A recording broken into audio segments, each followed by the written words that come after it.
So, Dan, Bluey is a dog family, and Blue's Clues is a dog detective. Yeah. See, Bluey has a nice family, a nice dad, a nice mom. They're both girl dogs, though, Yep, right? They are, which a lot of people are surprised. Bluey is a girl. And it's just it's a damn good family, and it has nothing to do with Blue's Clues, which is a detective show. So I just want to clear that up for the Both are for audience. kids. After the third paw print, you sit down in your thinking chair and you think. And you think some more, and then you think with a little tune on it, you know?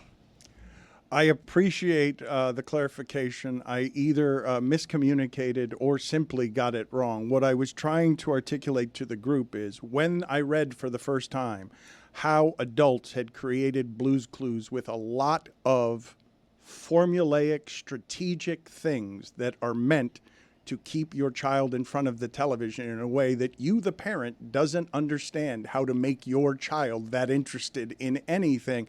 I was startled because I thought children's television was less sophisticated than that. We should do that with this show. Yeah. You know what I mean? Get the kids locked in, numbers go up. And you know it. We got to get that demo. We got to get them hooked early to the addictive stuff. Start them young. Answer my question, on how it is that the Mavericks were able to do that in the paint to the Timberwolves, where I haven't even looked at the number. It's just the way the game went. I saw that Dallas was doing a lot of scoring inside that Minnesota was not doing. Yeah, and Minnesota had a great shooting night from three. Like Minnesota losing that game at home because Dallas was able to do whatever it wanted on high percentage shots near the rim is not how I had that game going. Yeah, Dan.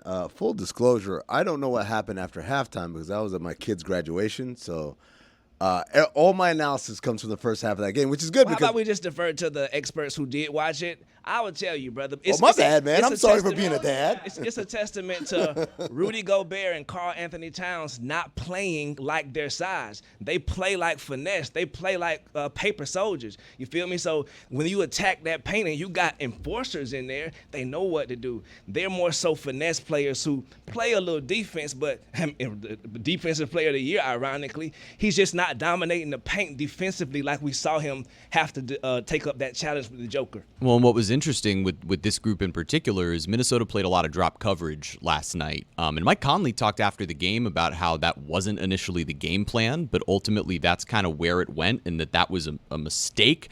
And I don't know if that's communication from the coach to the players or the players not necessarily executing, but you saw it all game long. Gobert playing in drop coverage, and Kyrie took advantage in the first half, and then ultimately Luka took advantage all in pick and roll actions in the second half. In the fourth quarter, Luka, that was interesting to watch. Kyrie carried them in the first half. Minnesota shoots the hell out of the ball, but Kyrie can't miss and is somehow making all these floaters over their giants. And then fourth quarter time comes, and Doncic just takes the entire game over. You didn't see it though. I didn't see the second half. I saw the part that Kyrie killed. I can speak to that. And to Dan's point, Kyrie can do this. That's why he turns it on in the last round in the second half, because he wants to get his team involved. Last night, the lights were bright, so you need to be able to follow someone into the darkness. And he took the mantle, and he could play like this all the time, but he wants to get his teammates involved. And once he see Luka wake up, that's when, okay, cool, my job is to facilitate now. Was this like a real graduation, or was this one of those little kid graduations where like it's the end of the school year and they just do a whole thing even though the kid didn't actually graduate? It was something? 8th to 9th grade, so that's kind of we're going to a different school next year, okay. High school next year. You couldn't skip that one. Can't skip it. No, can't. Well, not for the game. No, especially because I was flying out afterward. That was the other thing. My daughter has a kindergarten graduation next week. Kindergarten graduations happen. No, it's ridiculous. No. It happens because they don't know. Like, I can't wait till I get to the 8th grade for a graduation. So you have to kind of set them up. Now, the hard part is when they get to the first grade, they get done, and they're like, where's my graduation? Like, nah, buddy, that doesn't happen until later. The crazy thing about happening until later as well is Jaden Daniels. You can't waste these games. Jaden McDaniels? Jaden McDaniels. Excuse me, pardon me, Jaden. He is playing phenomenal, bro. He woke up during that Denver series, and if he can play like this and Ant-Man can find his win and the team can get their legs under them, they're going to pose that as a problem. Dan, if I told you that a team was going to shoot 6 of 25 from 3 and the other one was going to shoot 18 of 49, in today's NBA, even in these year's playoffs, you would have said, wow, the team that hit 18 threes demolished the other one. It would have looked like Celtics versus Heat Game 3 or something like that. And instead, what we got was something in the mud, because I think the other thing that we're not talking about that we need to talk about is that this Dallas team has been a tremendous defensive team since the trade deadline. Defensively, they've been better. And it's not just because P.J. Washington and Gafford and moving Lively to the bench and all those. Yes, absolutely. But Kyrie Irving is playing defense at a level that he hasn't played before. Luka Doncic, I would say, is playing defense at a level he hasn't played before. And now you've got a system and you've got everybody bought in. It makes life a lot more difficult for the opponent and makes it easier for the Mavericks offense. They don't have to be the greatest offense of all time. They can just be great in pockets. 12th grade is the only acceptable year for there to be a graduation. I don't agree. What do you even do at kindergarten graduation? Nothing. You sit Clap there. for 'em. Well, every graduation, by the way, there's nothing to do. My daughter was There was selected. a bunch of speech. There was a bunch of speeches. Look, I like it when they honor kids. Hey, this kid was great in the community, whatever. Okay, give them their thing and they take a little picture. But when we have like the speeches of like the times we had, I'm like, oh, it's 8th grade. You're not Relax. going to remember these times. My Relax. daughter's been practicing a kindergarten song that's to like one of the Grease songs, like kindergarten had me a Yes, blast. yeah, they do that everywhere. Kindergarten went by so fast. Wait, that's kind of cute. No, I know it is Oh, cute. I can pull up the goddamn. lyrics. I've been singing it with her for My, 2 days straight. my oldest graduation from kindergarten, they had to do like it was Taylor Swift Shake It Off, but instead of Shake It Off, it said first grade. First grade. Kindergarten this day. I can't remember the song. This is 10 years ago, whatever, but. All right, let's send him out again. 2 minutes for boring. Let's send him out again. Get him out of here. It's not boring. You got to remember. We're talking about graduation. Penalty, 2 minutes for boring. If you're going to go down the path of I have this song that I want to sing to you, you've got to remember it. I didn't say I have this song that I want to sing. Well, I you- said I was just trying to help him out. You know who also had a song that they didn't? Just for a second, Chris Cody's. There it is. Wow, your daughter has a great voice. Yes, Chris Cody is getting our video blocked from YouTube. This can't Everybody be quiet it copyrighted. down. Let's clear it out. Can't be What the hell we copyrighted. doing? When Chris Cody picks up his phone and has an idea, we all have to. Why are you still here? We all have to get out of the way. Yeah, and even the monetization be damned. It's just the idea happened.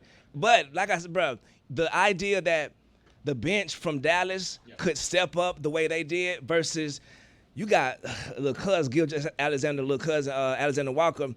He put up 2 points. I feel like it's players like him. Naz Reid had a good game, but it's going to take their bench stepping up because Dallas's bench is ready. P.J. Washington can activate at any quarter, and that corner three is going to be there, especially with the ball penetration from Kyrie and Luka. Them wings wide open. So I think that if Minnesota can stiffen up the defense, it can pose a problem. But, man, with Cat playing like out there on the wing and all that, that's going to leave that paint wide open. Both teams have something to take away from last night's game that can make them feel positive moving forward. Because if you're Dallas, you were able to do that with just your stars going off and your role players not doing anything offensively. 6 for 25 from 3. But their defense in stifling the stars of Minnesota in Karl Anthony Towns and Anthony Edwards has to make you feel great. But if you are Minnesota, your stars didn't do anything offensively, and you were still right in that game. You lost by 3. You lost by 3 points. Jaden McDaniels but you playing shot well. the hell out of the ball, though. You shot the ball from 3, and you allowed too many easy shots. There are a couple of things that I would say that are interesting here. This is the first time in the conference finals that two teammates playing together in the conference finals for the first time have both gone for 30 since Steph and Durant. That's obviously good company to be keeping. When you talk about McDaniels awakening, all year that person has been a problem on the perimeter guarding people. He seems very difficult to get around. He bothered Jamal Murray a great deal. But I want to put on the poll at Le Batard Show, are Gobert and Cat paper soldiers? Because Juju has accused them of being paper soldiers because Cat likes to roam around the perimeter.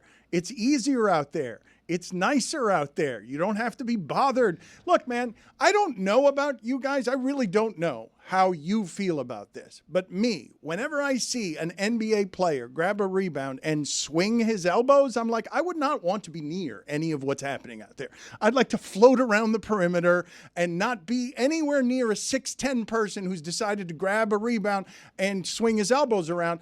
The reputation that Cat has is he is a player for the modern age, that grande por gusto is what they call like Brook Lopez, big for no reason, because he floats around the perimeter in the modern game. But Cat's coming off a game in which they beat Jokic, at least in part because those paper soldiers were a problem for Jokic. And so Right.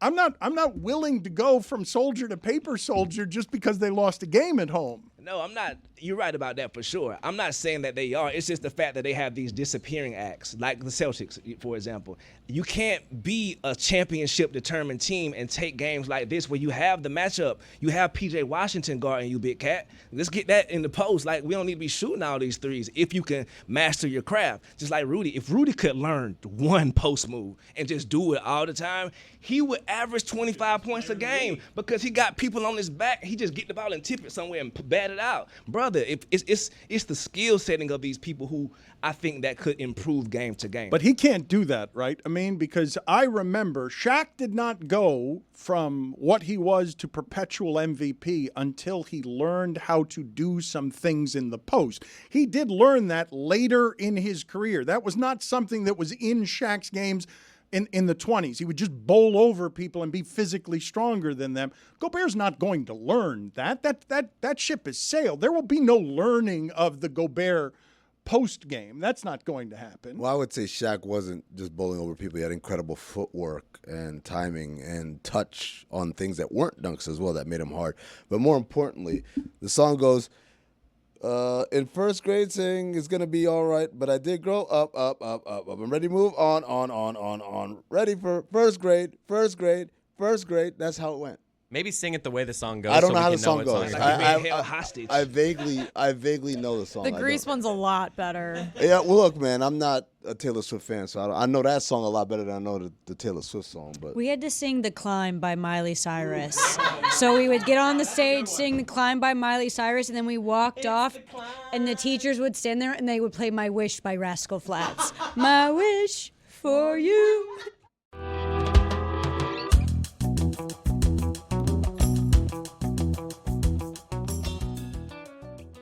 Any interest at all from the room on Beverly Hills Cop 4? The trailer has been released. Beverly Hills Cop 3 was a real horror. Like, it deserved to end there. It was terrible. It's some of the worst work Eddie Murphy has ever done. But now, Spoiler alert.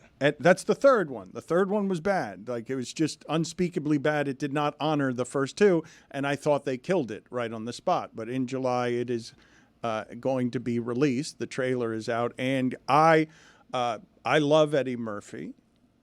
He harkens back to a different time for me. In fact, there's another subject here that I'd like to cover with you guys because I was fairly heartbroken to see Joe Piscopo from the 1980 Saturday Night Live cast with Eddie Murphy. Eddie Murphy rescued that show. Would have died if not for Eddie Murphy that year. Joe Piscopo was at the Trump trial yesterday, and I was like, it happened with Scott Baio for me.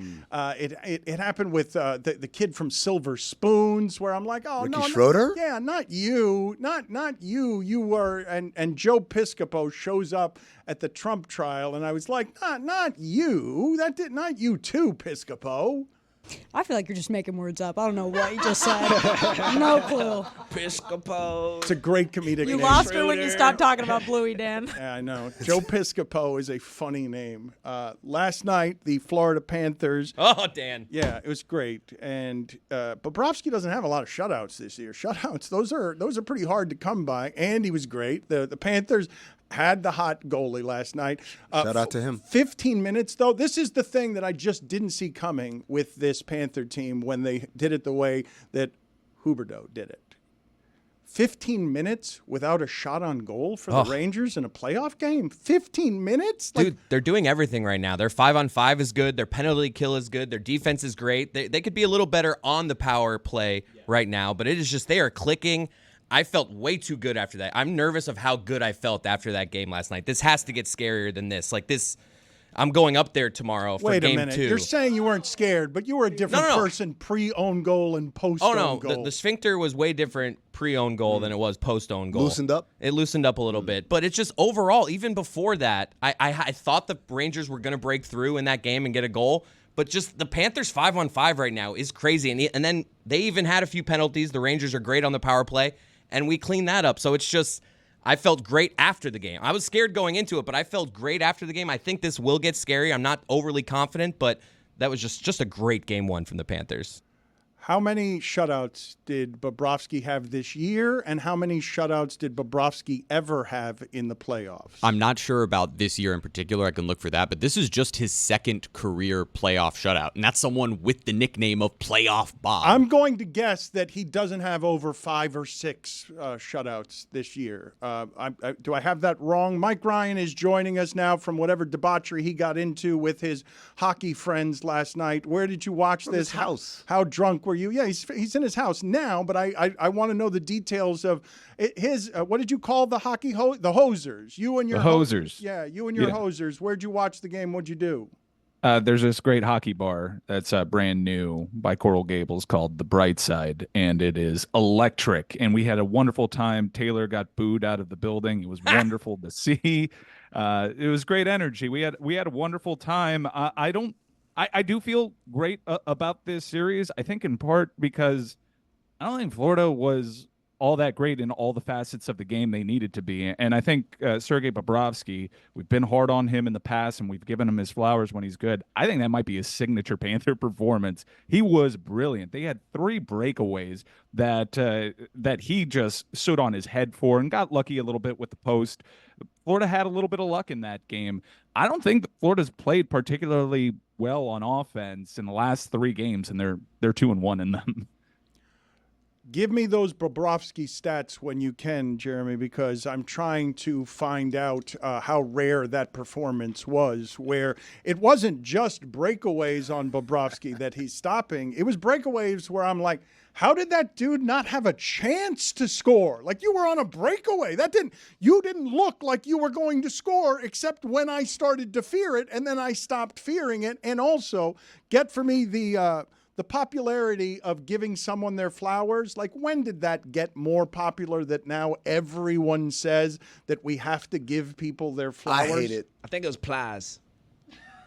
I agree, actually. I think Juju's right. Plies is the Why do you hate it? It's just a dumb saying that everybody says. Anytime anyone does anything, someone pick their nose. Oh, you got to give him his flowers for picking his nose. Oh, stop it. And is it the giving of flowers or is it the throwing of flowers on stage? Yeah, it's like when they give you the bouquet, right? Like someone comes up to the stage and hands you a bouquet, which I don't know if they do anymore. It used to be like Frank Sinatra be singing like, and now, and then someone would come up and just give him a bouquet of flowers. Maybe an underwear, a little panty wrapped around it. Maybe a hotel key, an actual physical key on there too. Lucy gave me flowers a few weeks ago, and they're still alive, and I had to double check yesterday that they weren't fake, and I almost texted her, but they're real, and they're spectacular. CVS. What? Yeah, well, I actually had to go. I was running really late, and I was running late enough that I needed an excuse for why I was running late, and just moved to a new apartment, so I was going to get her a housewarming gift anyways. So when you're running really late, you just pick something up for someone. Yeah. So that's like when you're late to work, you bring in coffee, so they're not like, oh my God, why were you late? They're like, oh my God, you brought coffee, and that's what I did. Sorry, Jess. You know who also is real and spectacular? Matthew Tkachuk. Mike, take it away. It was great to see him playing well. I think he's kind of had a quiet close to that Boston Bruins series. I do want to make one thing very clear. I think Dan suffered from his reputation there. I think he was locked in on Blue's Clues, and everyone just assumed that he was confusing it with Bluey, which is the children's show du jour. And Amin was very quick to jump on him. But Dan knew what he was talking about with regards to Blue's Clues. We just thought, oh, boy, here comes Dan Le Batard. He's going to mix it 2 up. This is going to be a disaster. He's going to call Bluey a boy. That wasn't the case. He was very locked in on Blue's Clues. Thank you, Mike. We jumped ahead of Dan. We thought Dan was going down the path of this is a show that adults like, and he was going down the path of this is a show that they want kids to be addicted to. Like, you know what? Yeah. We assumed he was going to be old and dumb, so we jumped in and we were wrong. And sorry, I Dan. apologize. Accountability here. I'm sorry. Well, I'm the one that voiced it. So I heard the rumors and the murmurs from the other room, and I said, I got it, guys. Well, I'll save the day. This is excellent, first of all, for a number of different reasons. Thank you. I appreciate the general apology and accountability that I don't often get around here that's quite that overt. I don't think any of us are very good at an immediate, I raise my hand, I'm sorry. But I touched the ball, Coach. You can have the most confident about whatever it is that you're saying, and the speed that these piranha will seize on you together when they have a leader, like the speed of it will shake your. He's old and dumb. Yes. What I saw through the room sweep over, like, yes, I mean, we'll follow you into that fire. I got my confidence shaken, even though I'm looking at all of you, and I'm like, I know I've read this book, and they have it. Like I know. Well, not a book. Let this be a lesson, guys. No matter what people are saying, if you are confident in yourself, you can make it to the top. It will shake your confidence, though. This room, feeding like piranha, will shake your confidence, even on things you're confident about. First of all, I'm amazed that you called me boring after all that. But second of all, I have an important question for Mike. Mike, when's the last time you used a Peloton? Yesterday. To watch the game? Yeah. Or what did you do? You just sat there. Don't do my boy like that. I get some guff for this. First off, it's a household Peloton. My wife and I enjoy it. I've recently gotten into it. I just had my 51st ride. Thank you for the congratulations. But what I like to do on the Peloton is I take German Peloton classes. Oh. I don't really understand at all what they're saying. They're just angry. But I like how they're saying it. You like and how I find angry it they extra are. Motivating. Careful. The music's not bad, Reisen. Oh, damn. Okay, I'm Reisen. Okay, I'm Reisen now. Okay. Bobrovsky has 6 shutouts during the regular season, and in 7 of his last 8 games, he has allowed 2 goals or fewer. Again, though, as great as he was, 15 minutes. I'm watching playoff hockey, and I'm watching the Rangers, the team that had more points than any in the sport this year, and for 15 minutes, they cannot assemble in a 1-0 game a shot that gets to Bobrovsky. That is a level of hockey that the Panthers have never been capable of. There has never been a Panther hockey team in my lifetime that can go to the playoffs and take a good team and keep them from a shot for 15 minutes. It's just never existed. Yeah, last year's team had a bit of that, but this team is bigger than last year's team, bigger and stronger. I think one thing that they figured out after, granted they were super injured by the time that final came to a close, is we need to get bigger, we need to get deeper, we need to get stronger because we kind of got pushed around by Vegas. So they added a bunch of size, and also Barkov is just out of his mind right now, playing so strong. I don't think that the lack of offense that we've seen over the last 3 games is a direct result of just how great and ferocious the forecheck is for Florida, because the power play has kind of struggled too, even when they have an advantage. But that forecheck is as good as we've ever seen in Florida, no doubt. And another note, like, it's very easy to assume that Bluey is a boy, because traditionally blue is assigned to boys' colors. This is still going on to this day with gender reveals. And also, I remember when I would answer the phone in my house when I was a child, and there would be like a sales rep saying, "Hello, ma'am, how's it going?" It's very hard to distinguish whether from a little child's voice, especially in a cartoon, whether or not that is a boy or a girl. But Bluey is indeed a girl, despite the color. Put it on the poll, please, at Le Batard Show. Did you know Bluey was a girl, and should Bluey, by name, be a boy? Let's put up something here on the screen that's going to make Florida fans very happy.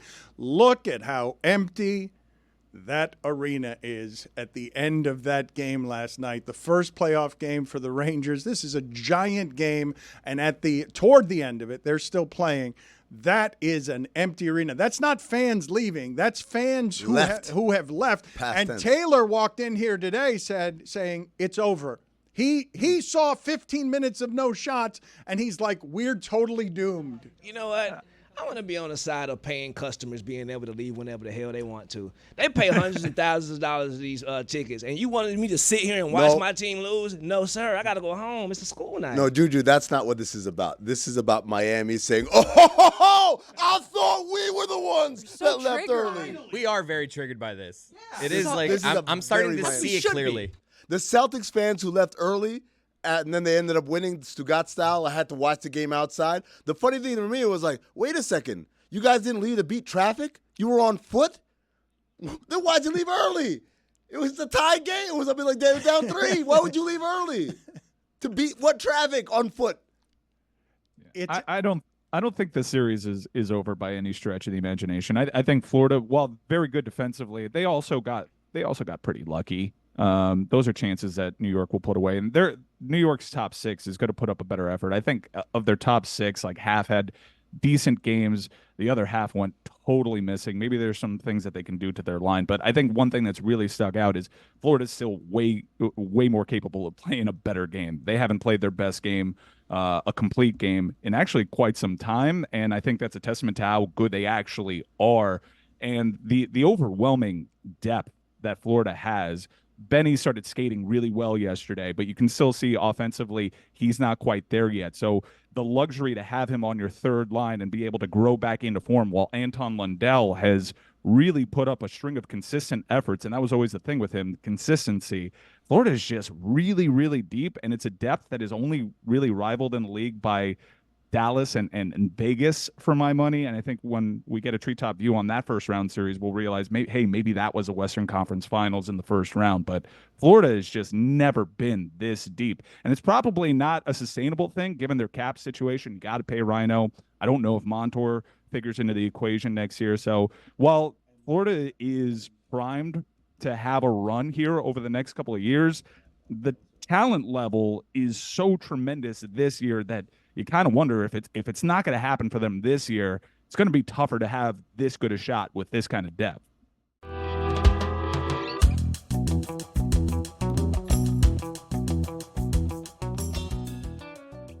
Do not watch that Pop-Tart movie by Jerry Seinfeld. Salute. It's not real and it's not spectacular. Oh, wow. I've heard it's not good. I'm It's disappointed. not. I don't want to watch it because I don't want to It's not good and it's expensive, because the one thing that is good about it, anytime a movie can actually transport me without thinking to a different time because they've actually spent all the money to create the 1950s, I'm impressed that of the amount of expense in going into, taking me actually to a time that I'm like, oh, everything, the cars, all of the details, this seems extraordinarily expensive, but it's the only reason to watch that movie. I want to ask a question here that I think is consensus. There has never been anybody in the history of basketball who handles the basketball as well as Kyrie Irving, correct? I don't know who second place is. Who is second place for the person who, by consensus, clearly has more control of what he does with a basketball than any human being who has ever played? Pistol Pete, Jamal Crawford, Chris Paul, Allen Iverson.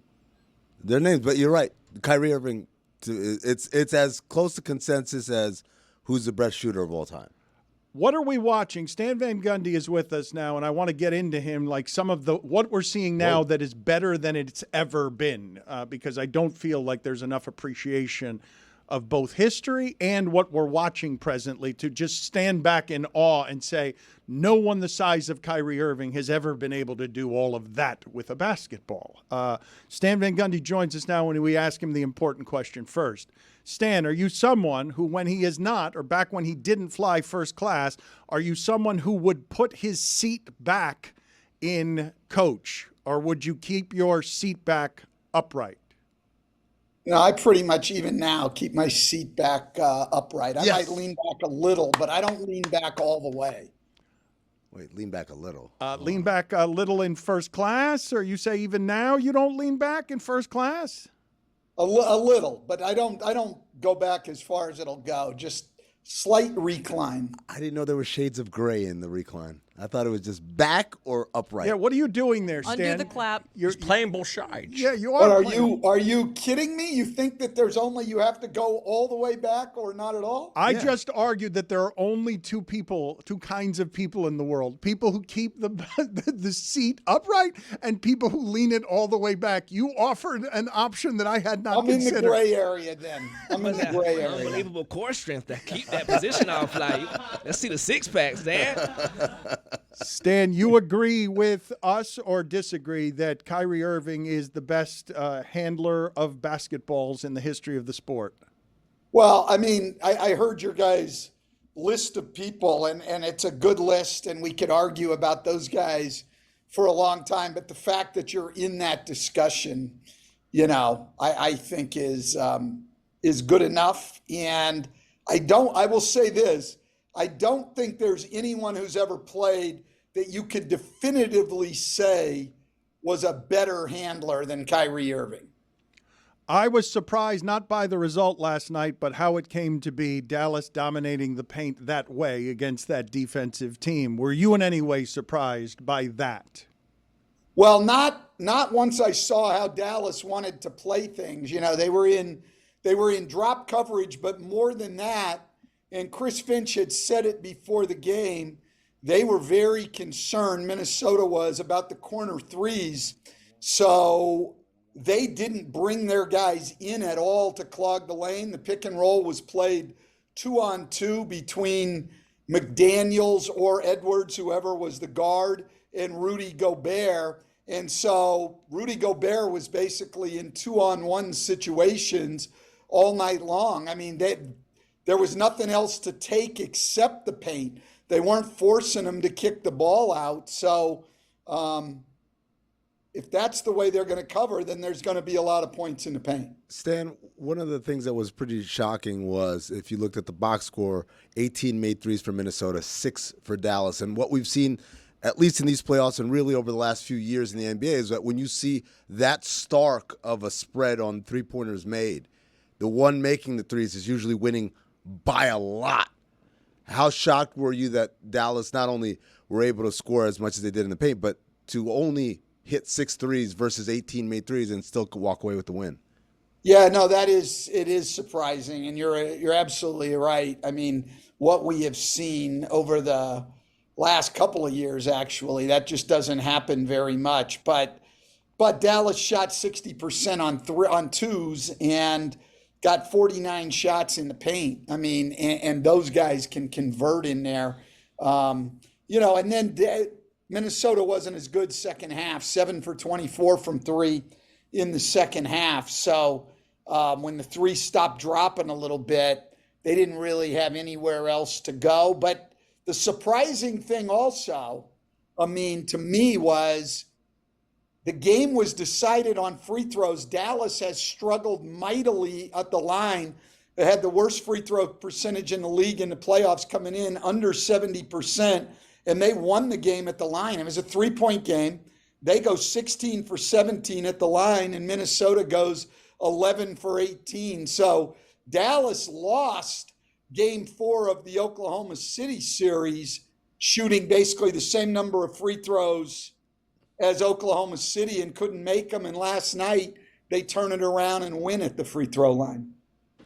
Skipping over to the Eastern Conference for a second, Stan. I'm not sure if you saw this story getting aggregated, but Tim Legler said on Ryan Russillo's podcast that when he wanted to talk about the Pacers, an ESPN executive told him that the Pacers weren't sexy enough to talk about on ESPN. So my question for you is, do you think the Pacers are sexy?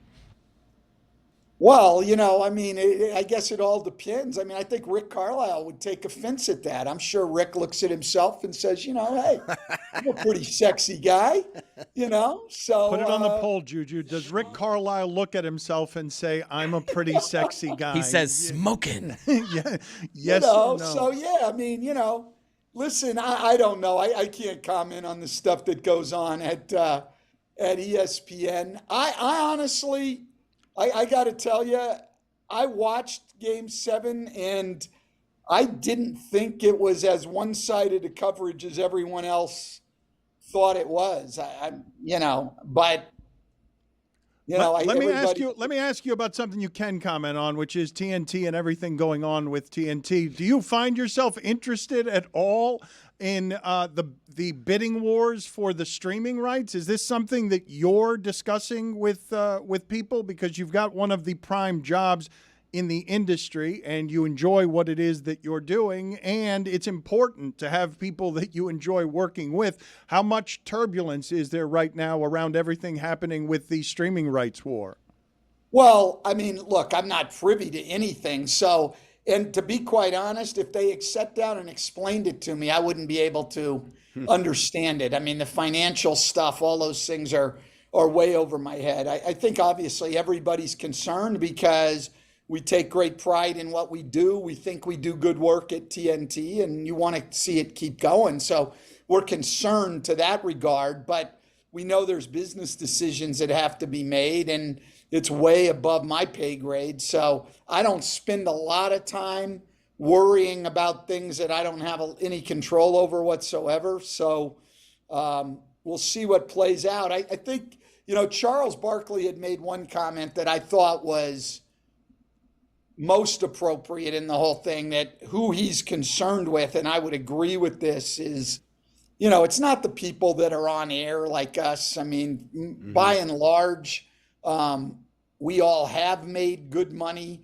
and everything else. And at least in terms of a financial thing, it's something that all of us can survive. You feel for the producers, the directors, the camera people, the sound people. I mean, those are the people that, get really affected by this. And that's who we have to deal with.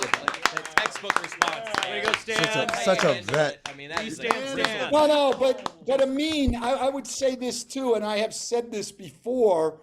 I just said it on somebody's podcast the other day. It's one of the things that I really hate. Not hate, but people don't understand when they get onto all this coach on the hot seat and demanding that guys get fired. Look, I don't expect any sympathy for professional coaches, head coaches. We all make great money, and it's all part of the deal that you're not going to have security. But I don't think people understand enough that when they're demanding that a head coach gets fired. When I got fired in Detroit, I had 50 people working for me, and the vast majority of those people were making less than $100,000 a year. A lot and less. You got to understand that those people go out the door also. Yep. When a coach gets fired and new people come in. I just wish people understood that. Doesn't mean that fans, media, whatever, can't think a guy should get fired, but a little more understanding that there's going to be a lot of people affected that really don't deserve that fate. And I've said this before. What really bothers me is there's people in the media who love the coach's hot seat thing, and this guy should get fired. But then when the media are laying people off, we're all supposed to feel sorry for them. No, hell no.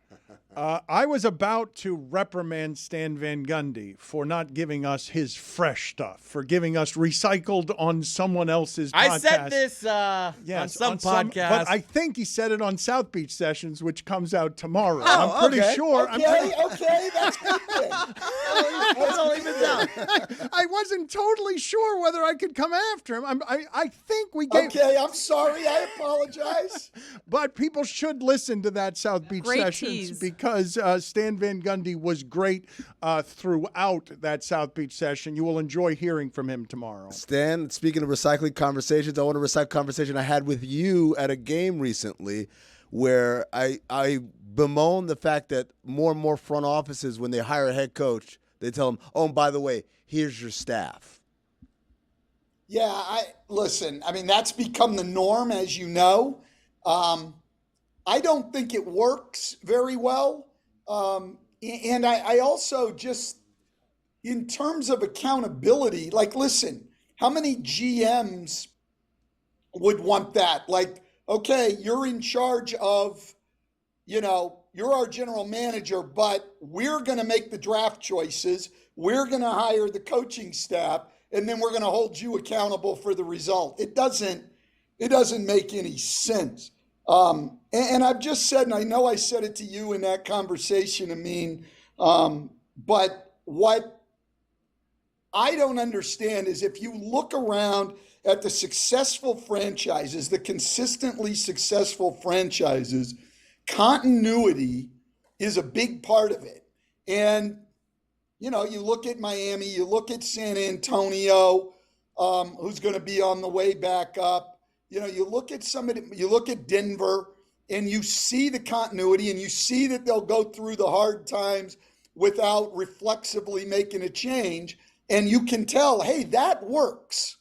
And then instead, people say, yeah, that works, but I'm not going to do it that way. What I'm going to do is change my coach every year and shake everything up. And, I think a lot of it is, quite honestly, there's a lot of front office people that just give in to the fans and the media. They get a little criticism, they get scared, and, they don't have the guts to just say, no, we've got the right people. We've got some tough times. We're going to work through it. Speaking of guts, Stan, I saw something that happened here with Roger Goodell saying everyone's entitled to their opinion. Like in America, we all like diversity of opinion. I saw that the Chiefs, Mahomes and Andy Reid, both sort of ran scared from having strong opinions about what Harrison Butker did in his commencement speech. I know that over the time knowing you, because of the love that you have for the women in your life who have taught you so much, that you came up through a caveman world, and in your family, the women taught you how to be less of a caveman. So when you see leaders in football with power run scared away from having anything to say about what Harrison Butker did in that commencement speech, your thoughts are what? Well, I have a couple. The first is, listen, this was Harrison Butker giving a commencement speech at from all I can tell, a pretty conservative Catholic college. So I don't know why what he said there was that surprising. I mean, you would think people with those kind of views would be the people that they would bring in to speak, and he's certainly entitled to those views. He didn't convene, a press conference just to speak out on those things. He spoke at a Catholic university, and he's entitled to those beliefs. We are also all, though, entitled to say that we stand against everything that he stood for. And I thought it was amusing coming from him with the women's role and the whole thing. And his mom is this accomplished scientist and everything else, who was clearly working outside of the home the entire time he was growing up. So I don't know if he resents his mom and how he was raised. I don't understand any of that. I don't agree with anything he said. I think it's backwards. I think it's misogynistic. It was homophobic and anti-Semitic as well. Well, I mean, listen, the homophobic stuff, there's no excuse for whatsoever. And listen, one of the things that has annoyed me for a long time is that if you cloak bigotry in as part of your religious beliefs, then that's supposed to be okay.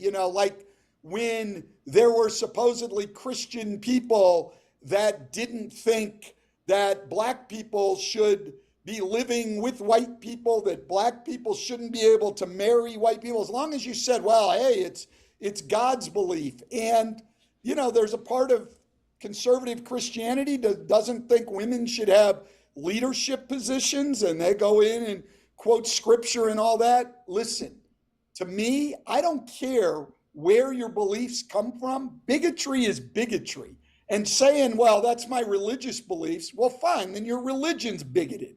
It doesn't change anything, in my opinion. So, look, I stand firmly against everything that guy said. And I'll tell you, I'm going this far, Dan.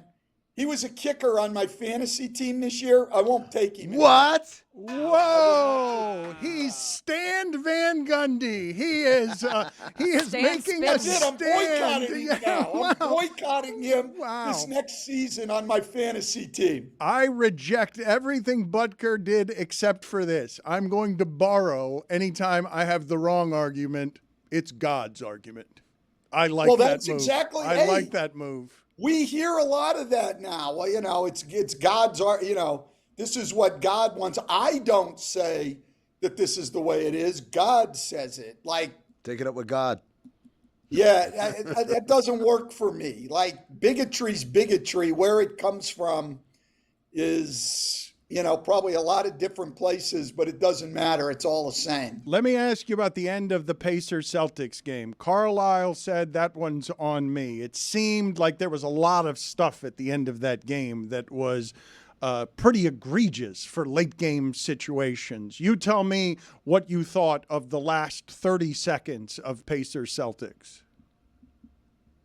Well, I think Rick wanted to foul on the three-pointer, but they didn't switch the back screen. And I don't really think, and I'm a guy who believes in fouling in that situation, I'm not sure that Siakam really had an opportunity to foul. He was late. He said he was late. He was screened and late. He was late. What you'd like is if you switched it, you could just run through him when the ball was in the air and he goes to the line. Now, I will say, Reggie Miller and I were talking about it last night.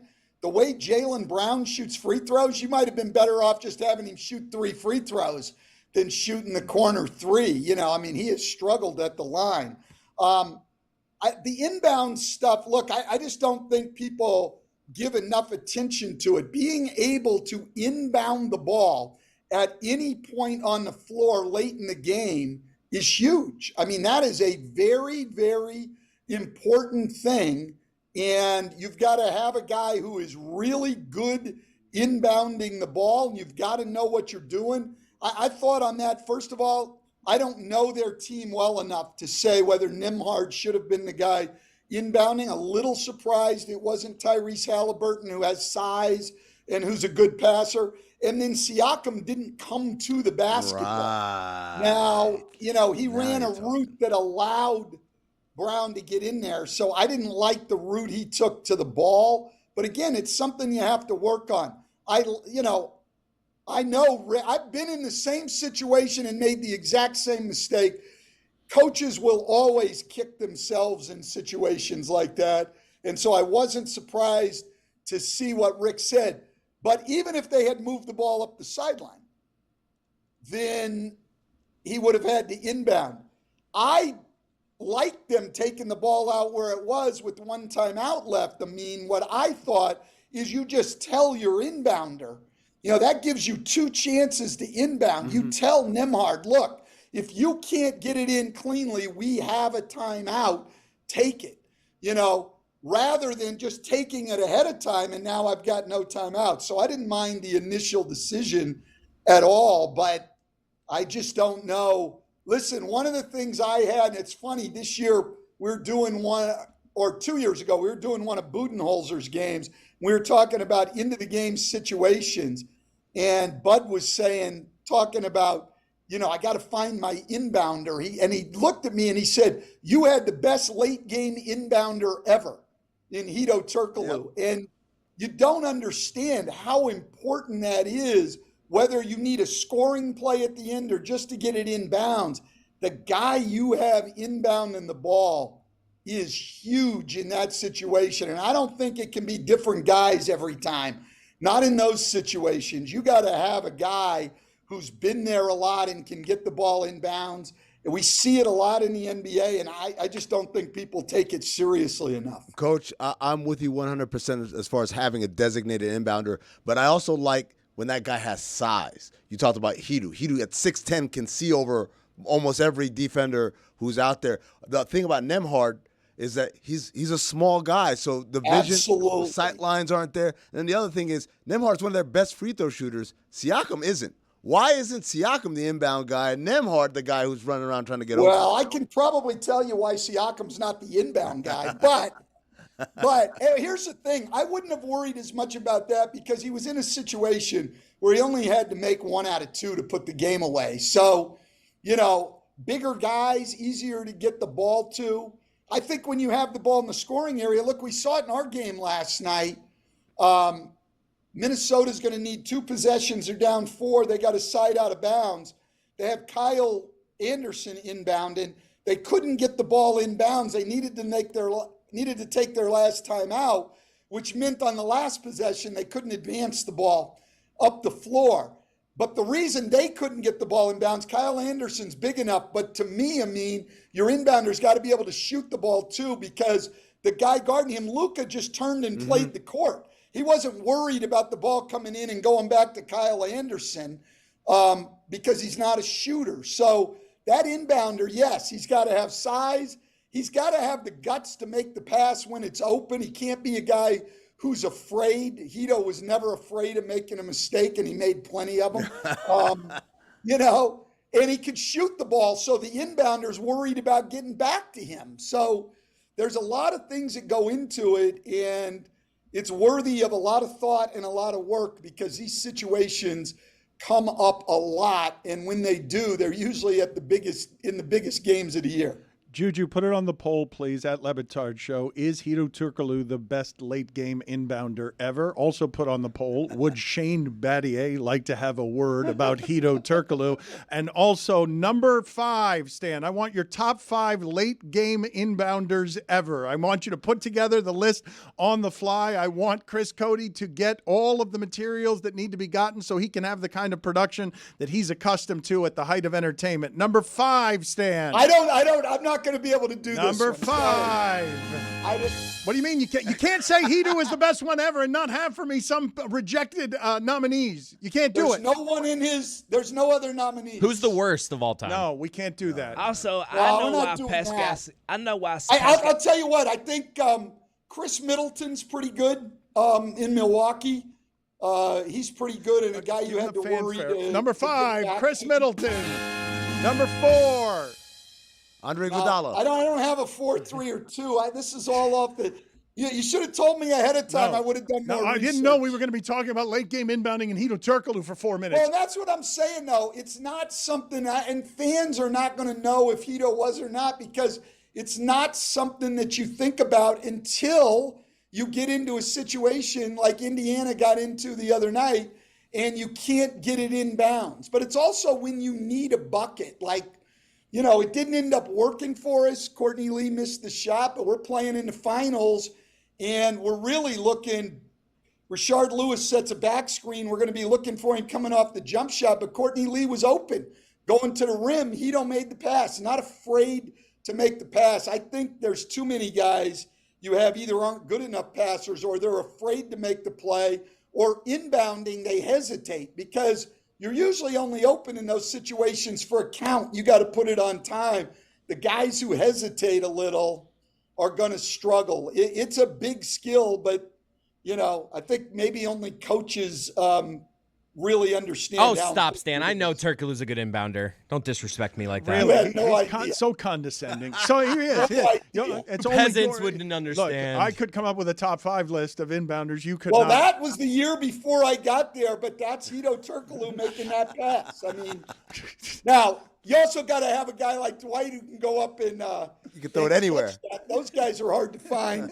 Also, quite honestly. Stan, before we get out of here, and again, I will remind the audience, South Beach Sessions with Stan Van Gundy tomorrow is fantastic. Can you describe, please, on our way out for the audio audience, the hotel art that is over your bed there? It's gorgeous. Can you tell us what it is that you have there and how tired you are of art like that? It's just the whole back wall is it's wallpaper. Yeah, I don't really know. I didn't even notice it was there. So But what is it? Is it the ocean? Is that what it is? Is it you don't know what it is? It's just your guess is as good as mine. I think it's abstract, It's but whatever you see in it. It gives Dan off Le ocean Batard. vibes. Yes, that's exactly right. It's what you bring to the art, man. All right, put it up on the video, please, now that we have found something to embarrass Stan Van Gundy. No, I said, but here's the thing.